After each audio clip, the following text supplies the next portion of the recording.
So I know I'm not the only one that can smell these cinnamon rolls through my screen. Oh my goodness, you guys, they taste amazing. They make your house smell amazing, and it is the season. Can we talk about how fast this summer and this fall has gone by, and we're already diving into winter, you guys. So you want to make some cinnamon rolls. I know you do. Anyway, this is a recipe that I tried several different times, several different ways, and we finally came up with one. So here we have 2 cups of warm milk, a 1/3 cup of sugar, and 1 packet of dry yeast, which equals 2 teaspoons plus a 1/4. All right, we're gonna let that sit for a little bit and let our yeast rise. Your milk, you want your milk to be almost like lukewarm, not hot, not cold, but lukewarm. So we're gonna add 1 egg and a 1/2 cup melted butter. I'm gonna break up that egg and get to stirring. Then we're going to add 4 1/2 cups of flour, you guys.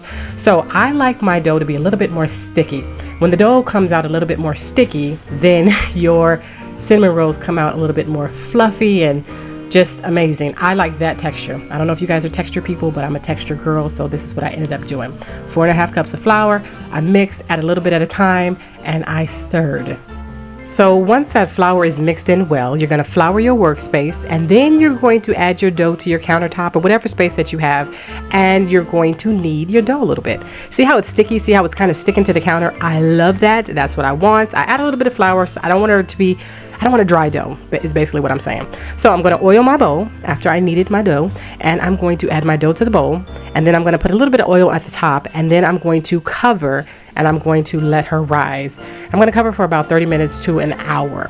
All right. Then once she has risen, as you can see here, we're going to flour our space once again, and we're going to pour out our dough, and we're going to try to kind of make a rectangle. The reason we want the rectangle is because we're going to put our cinnamon. So you guys, I actually spray my rolling pan so I don't have to add more flour, because you don't want your dough to stick to your rolling pan, but you don't want a dry dough. So I just sprayed it with a little bit of oil. So you guys, I have a little situation with the butter and the brown sugar cinnamon situation. This is one way to do it. I'm going to show you 2 different ways. Now, this is 1 stick of room temperature butter, and this is brown sugar and cinnamon mixed together. Now I'm just adding the brown sugar and cinnamon, and I'm adding it on top of the butter, and we're just going to sprinkle it onto our dough just like this. All right, this is one way to do it, you guys.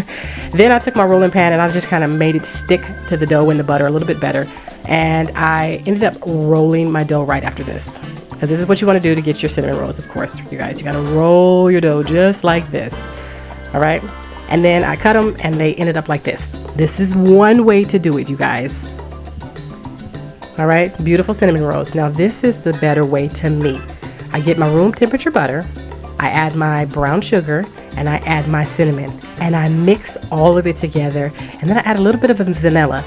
Mix it together and you get a paste, you guys. You add that paste to your dough.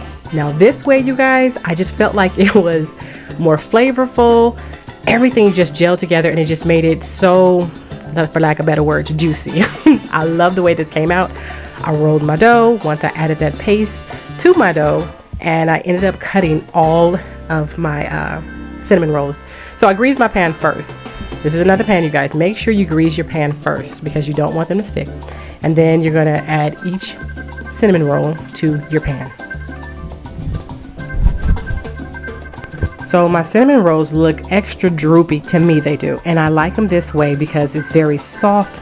They're at room temperature. We're going to cover for, again, about 30 minutes to an hour. We're going to let them sit, and we're going to let them rise. In the meantime, I'm going to make our frosting. So it's 8 ounces of cream cheese. I'm going to work in the powdered sugar into the cream cheese, and then I'm going to mix. So everything is mixed in really well. I let my daughter do this. And then you guys may have done this, but we're going to add a little jazz and pizzazz to our cinnamon rolls, all right? So a 1/2 cup of chopped pecans, a teaspoon of cinnamon, and a 1/2 cup of brown sugar. We're going to mix that together, and then we're going to add 3 tablespoons of melted butter. You're going to mix that together a little bit more. You guys, I did the same thing for my peach cobbler, and I don't know what else I've done this on, but this just adds that boost and that burst of yumminess. Now, on top, most recipes, a lot of people like to add heavy whipping cream. It gives it a nice little creamy but buttery flavor. So this is heavy whipping cream that I'm adding to the top of our cinnamon rolls. And then we're gonna add our jazz and pizzazz.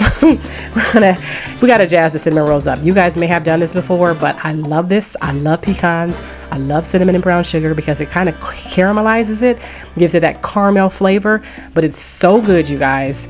Then we're going to bake our cinnamon rolls for about 25 minutes at 350 degrees. Look what you did. Look at the beautiness of these cinnamon rolls.